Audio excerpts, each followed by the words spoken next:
paper is this? The adjustment that I'm going to show you right now is for rotation fixations of occiput with respect to C1. So we're now talking about how does the occiput sit on the neck. Okay, we're no longer interested in the neck, we're interested in the head. All right. Okay, to remind you guys of the motion palpation that would lead you to this adjustment, if I could have somebody assisting me with this. Okay, and can you straddle the bench for me? Okay. So what we're doing is we're seeing how does the head rotate on the neck. So we're no longer interested in neck rotation at all, so what we have to do is we have to lock out the neck by rotating the neck completely so that you can't rotate it anymore. And then we're going to challenge the head in rotation. Switch sides so that these guys can see.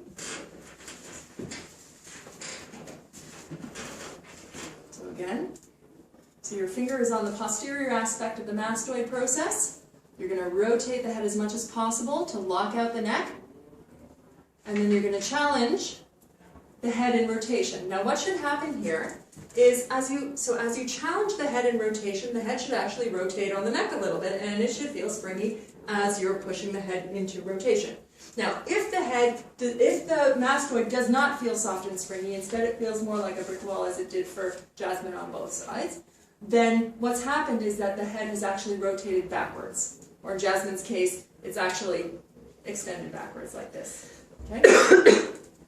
All right, so on your back you go. So this time, the headpiece is neutral, so we don't necessarily want it elevated. Now, by the way, guys, this is not neutral. The neck will go into extension. I want to make sure that the neck is neutral. So even if it looks slightly flexed, it's much nicer for a person to actually have their head slightly flexed than extended. Okay? Neutral. Okay, come right down on your back. Okay, so the idea here is if the head has rotated backward, I want to rotate it forward. That's the idea. So I am going to stand ipsilateral to the lesion into a sumo squat. Okay, because I want my arm parallel to the floor. I'm not up here, we're down here. Now, my adjusting hand is going to be, so if I'm adjusting my patient's, that's your left side, it'll be my left hand that is coming to contact my patient's mastoid process. My non-adjusting hand is going to come and stabilize the neck. We're going to stabilize the neck. So what I'm going to do is I'm going to reach over and I'm going to grasp underneath my patient's neck so that my baby finger is sort of butting up against the occiput. I am going to be marking my place just by putting my thenar eminence onto my patient's jaw, and then the rest of my hand is going to come and circle around the neck like this. And eventually I'm going to be tractioning and holding it, but right now what I'm going to do is I'm going to rotate my patient's head. See, by putting my hand like this with my thenar eminence on the jaw, I now have the ability to control Jasmine's head with my forearm. If I was more behind, I wouldn't have this kind of ability. So this just gives me the kind of ability to do this. Okay. Now, what I'm going to do is I'm going to take a pisiform contact onto the posterior aspect of the mastoid process. Okay. My fingers are going to splay toward the eye.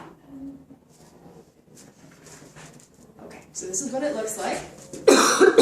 Now it's time to take out joint slap. So what I'm going to do is I want to lift the head off of the neck, because I'm interested in the head.